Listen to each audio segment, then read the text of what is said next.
Volviendo a esta casa, no es hotel esta noche, el tema, el Frente Amplio, esta semana nos ha dado mucho de qué hablar en el campo político.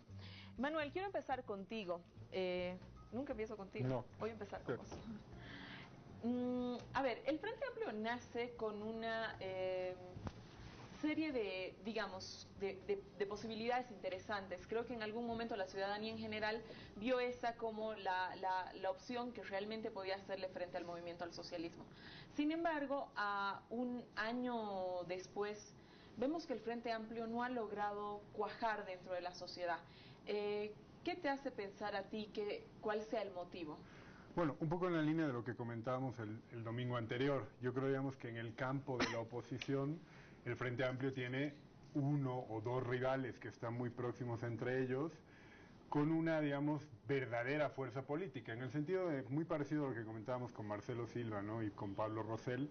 Los verdes y los sin miedo cuentan con dos cosas que son fundamentales para hacer política, que es poder institucional, la gobernación de Santa Cruz, la gobernación del Beni y el municipio de la principal ciudad del país, y poder territorial. El Movimiento Sin Miedo es un partido que ya tiene casi 15 años, que forma cuadros, que tiene presencia territorial, y una cosa parecida, digamos, quizá con un poco menos digamos, de duración, pero la capacidad de movilización del poder político de Santa Cruz está como contrastado. Una movilización pueden sacar mucha gente, ¿no?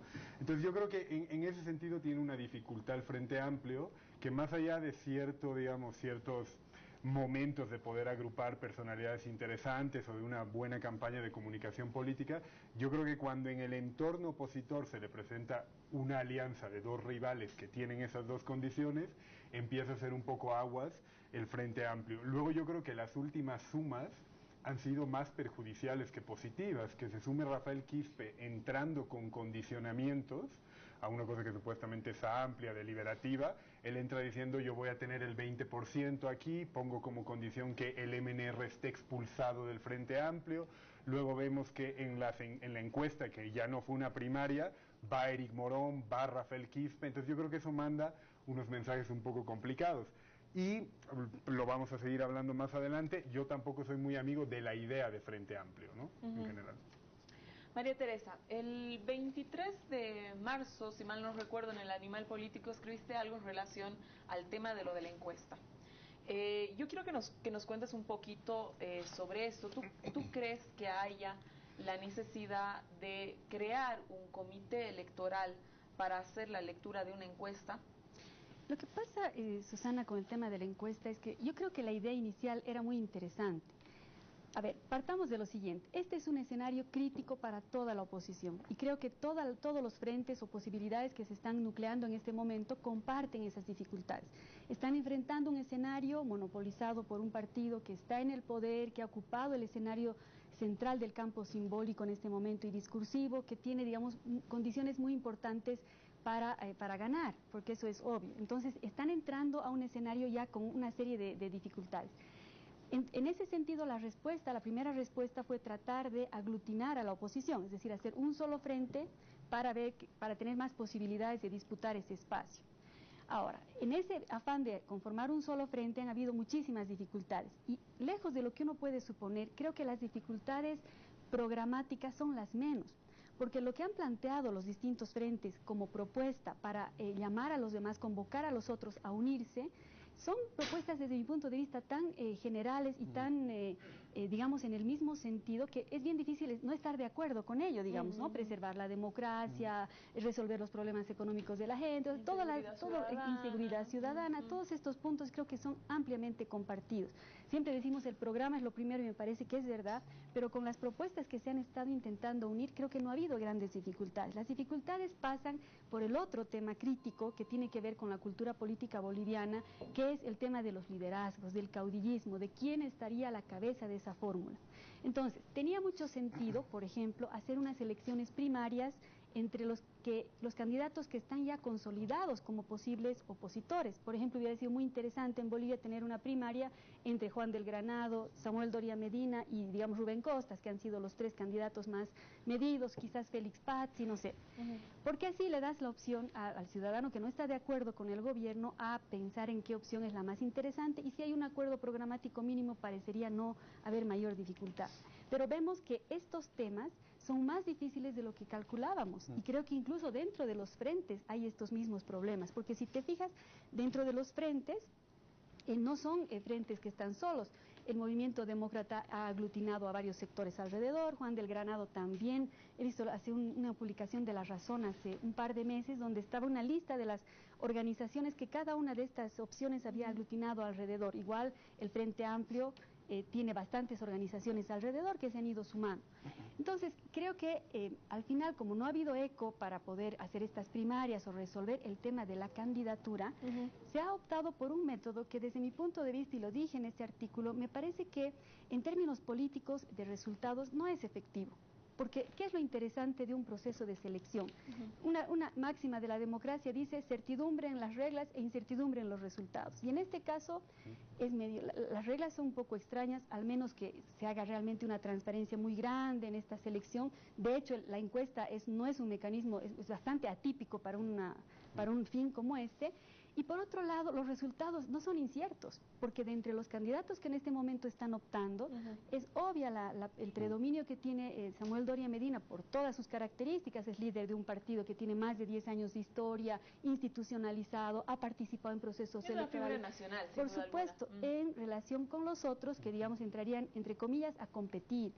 Creo que más les sirve, y en ese sentido me parece positivo, como una estrategia de legitimación, digamos, de dar a conocer sus propuestas, de hacer debates en los distintos departamentos, mostrar a sus candidatos, ¿no? Gracias, María Teresa. Sobre lo último que ha dicho María Teresa, José Antonio, de alguna manera habemos algunas personas que hemos seguido un poco a Marcelo Quiroga Santa Cruz. Tú eres una persona que ha querido digamos, tener muy presente y muy viva la memoria de Marcelo. De hecho, muchos te veían a ti, o sea, una encarnación de Marcelo en ti. Entonces, ahí es donde yo tengo algunas dudas el momento que participas en el Frente Amplio, y eso quiero que me cuentes, porque en el sentido programático, desde mi punto de vista, yo pensaría que tú estás más cercano, que se está más cercano al movimiento, al socialismo. Y con todas estas condiciones en cuanto a la elección del candidato que señala María Teresa, ¿no te parece que fue una manera de legitimar una candidatura, digamos, haciendo uso de una noble figura como la que fue Marcelo Quiroga? Mira, yo nunca he utilizado la figura de Marcelo Quiroga Santa Cruz. No digo que tú la hayas utilizado personalmente. Cualquiera que te vea... Pero es bueno aclararlo, porque podía haberlo hecho y no lo he hecho. Cualquiera que te vea a ti, en realidad siente que se encara, o sea, yo me imagino que es casi como una herencia familiar, es decir, es muy lindo estar cerca de ti por eso, en realidad, no lo veo como una cuestión mala. No, yo más bien lo veo como algo bueno, pero ciertamente hay un legado que yo reivindico por razones políticas, familiares y personales, espirituales, en fin, con Marcelo Quiroga, ¿no? Pero nunca he utilizado yo la figura de Marcelo. Milité con él hasta el año, el 80 lo asesinaron. Yo estuve hasta el 82 en el Partido Socialista 1 y me retiré justamente a raíz de las divisiones internas, y no he vuelto a hacer política, ni he usado jamás el nombre ni la imagen de Marcelo, hasta que decidí reaparecer ahora con el Frente Amplio. Yo creo que Marcelo Quiroga Santa Cruz estaría hoy muy alejado de la práctica y de las ideas del MAS. O sea, ahí discrepo contigo. Si tú entras a ver la obra de Marcelo, su tipo de propuesta, su idea del socialismo es muy distinta a la experiencia y las ideas que encarna Evo Morales y el MAS. Entonces, vuelvo a lo del Frente Amplio. Y hago aquí algunas aclaraciones. El Frente Amplio se creó hace 6 meses, en septiembre del año pasado. La conformación inicial estuvo a cargo de 6 organizaciones distintas, una de las cuales es Unidad Nacional, con Samuel Doria Medina como líder. Esa es la organización más conocida, pero no es la única. Las otras 5 se buscaron en un proceso muy largo de gestión, más de 2 años, ¿no?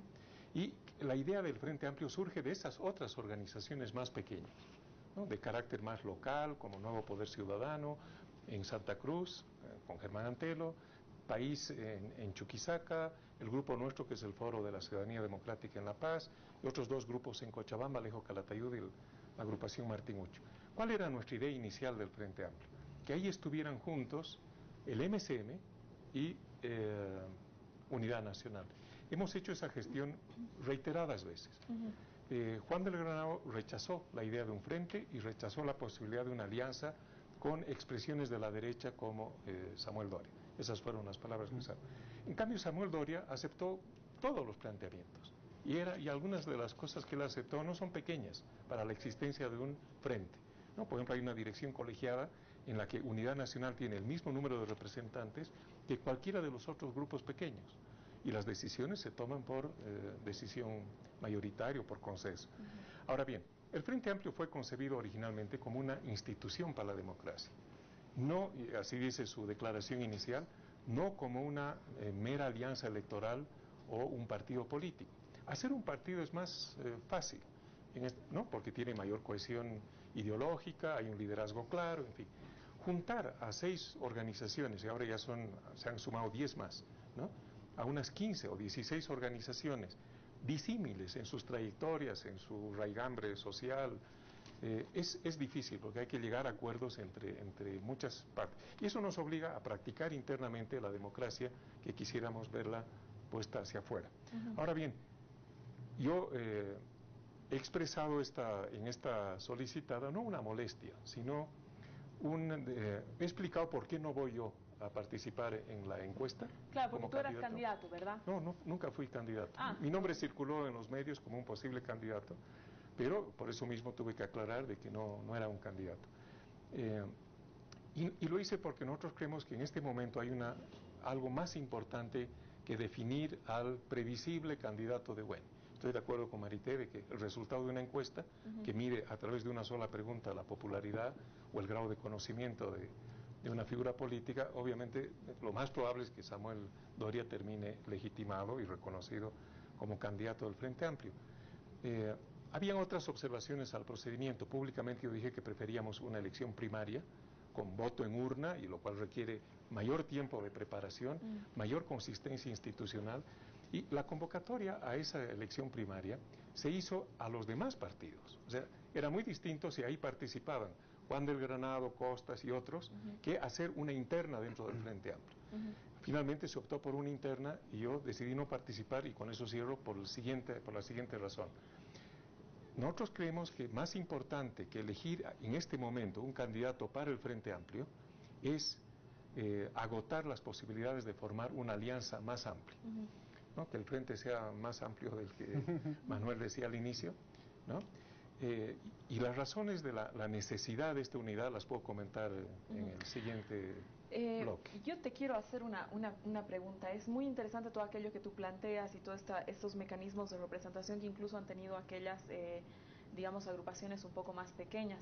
Pero de verdad, José Antonio, ¿tú crees que Samuel se bajaría de una candidatura teniendo, como lo señalaba María Teresa, digamos, ya toda una estructura partidaria, ¿no? Una apuesta constante por participar dentro de las elecciones? O sea, ¿qué te invita a pensar que realmente alguien que ha consolidado, digamos, toda una estructura partidaria, que lo ha hecho muy bien, además, que tiene su representación nacional, genera programas nacionales a través de SOBOSE, programas de responsabilidad social y empresarial que han servido también como forma parte de la campaña y todo aquello, se bajaría?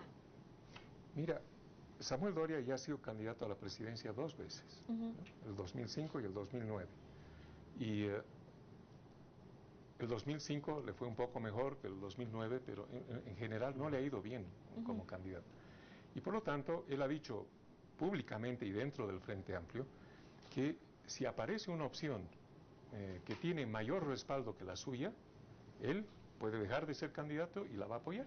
Por eso era su insistencia en ir con los demás candidatos de otros partidos a unas primarias o a una consulta. Él utilizó mucho la palabra de consulta y finalmente se adoptó la consulta vía encuesta. Entonces yo creo que si aparece una candidatura, un frente que probadamente tiene más aceptación que su propia candidatura, yo creo que él va a cumplir con su palabra y dejaría de ser el candidato. Yo ahí voy a disentir cordialmente con José Antonio. Sobre todo, digamos, porque la evidencia más bien invita a pensar que va más en la línea de ratificar una candidatura preexistente ya, ¿no? Porque en todo caso, si hubiera una real disponibilidad a una apertura y a una posibilidad de encontrar otra candidatura más apoyada, desde luego el método no tiene sentido, porque como ya lo ha explicado muy bien María Teresa, es un método que va justo en contra, digamos, de una amplitud y una participación, digamos, abierta a que el soberano decida, porque parte, digamos, Samuel Doria Medina con una ventaja enorme si lo que va a hacer es una encuesta. En ese sentido yo tengo una lectura, digamos, un poco más pesimista de la incorporación de gente como tú o de Loyola, que a mi entender era una especie de ayornamiento del Frente Amplio, un ayornamiento de Samuel en realidad, ¿no? Que sí le valió, y yo creo que tuvo una rentabilidad comunicacional muy alta, para que por ejemplo el diario El País, al día siguiente de la incorporación de ustedes, titule, en una nota bastante grande, exguerrillera crea frente contra Evo Morales, digamos, ¿no? Poniendo a Loyola a la cabeza, tal. Yo luego creo, digamos, que tú que eras responsable de hacer el programa y Loyola, que era la portavoz, que manifiesten, así sea, un pequeño desacuerdo públicamente, no habla muy bien del vigor de los mecanismos de deliberación interna del Frente Amplio, porque decidieron hacerlo público, ¿no? Y es además la portavoz y el señor encargado de hacer el programa, o sea que no son, digamos, dos incorporaciones menores. Yo el problema que tengo, digamos, con el Frente Amplio, ya María Teresa lo señalaba un poco, quizá la inviabilidad del porqué, por una cuestión de cultura política, es que en general yo creo que la idea de Frente Amplio parte de un diagnóstico de que vivimos una excepcionalidad democrática. O sea, en ese sentido, digamos, vivimos una situación tan extrema que es necesario, digamos, la suspensión de las diferencias ideológicas y hacer la vista gorda de una cosa muy importante, si hablamos de liderazgos y cultura política, de las trayectorias y las ambiciones políticas individuales. Entonces yo creo que los ejercicios de consolidar un Frente Amplio sobre todo no funcionan porque tienen un error de partida. El Frente Amplio, ¿sabes?, funcionaba cuando comunistas, socialdemócratas y demócratas cristianos se conformaban, suspendían casi todas sus diferencias y en un acuerdo de mínimos iban en contra del fascismo. En general, yo creo, digamos, que más allá de ciertas críticas muy duras o menos duras que se puede hacer a la acción del gobierno, no vivimos un periodo de excepcionalidad. Y en ese sentido yo creo que los ejercicios de intentar construir un Frente Amplio siempre van a topar con este tipo de cosas. Desde intereses, digamos, más o menos legítimos de ciertas figuras de tener rentabilidad a ellos, hasta una dificultad de agregar mayorías sociales bajo un eslogan de vivimos en una excepcionalidad, no importan las diferencias ahora, no importa, digamos, que el señor Rubén Costas el 2009 quería regular la migración interna en el país, o no importa la trayectoria política respecto a las ideas de la economía que tiene Samuel Doria, nos unimos todos. Yo creo que más allá de la honesta intención de algunas personas, digamos, de hacer estas cosas, siempre van a topar con esos dos errores.